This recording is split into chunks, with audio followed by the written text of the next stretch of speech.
अस्सलाम वालेकुम नाज़रीन, मेहरान टीवी न्यूज़ में अवां खे भलीकार। मां फरा शाह। सब खां पहिरियां हिकु नज़र हेडलाइन ते।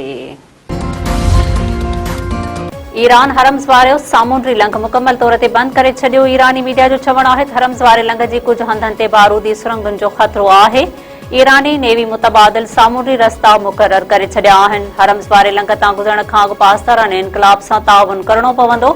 अमरीकी अख़बार मूजिबि ईरान हरम्स वारे सामूंडी लंघ मां गुज़रंदड़ बहरी जहाज़नि खां टूल वसूल कंदो।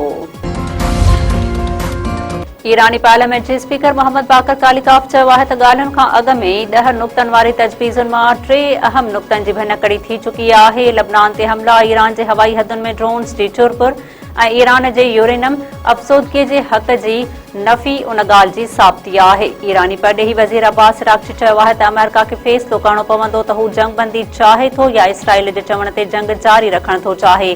ॿई शयूं गॾु मुमकिन न आहिनि।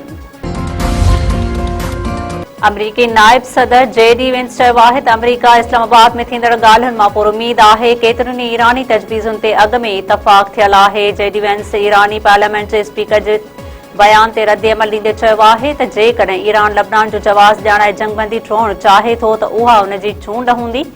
ईरान खे ईंदड़ क़दम खणणो पवंदो, न त सदर ट्रंप वटि जंग में वापसि वञण जो ऑप्शन मौजूदु आहे।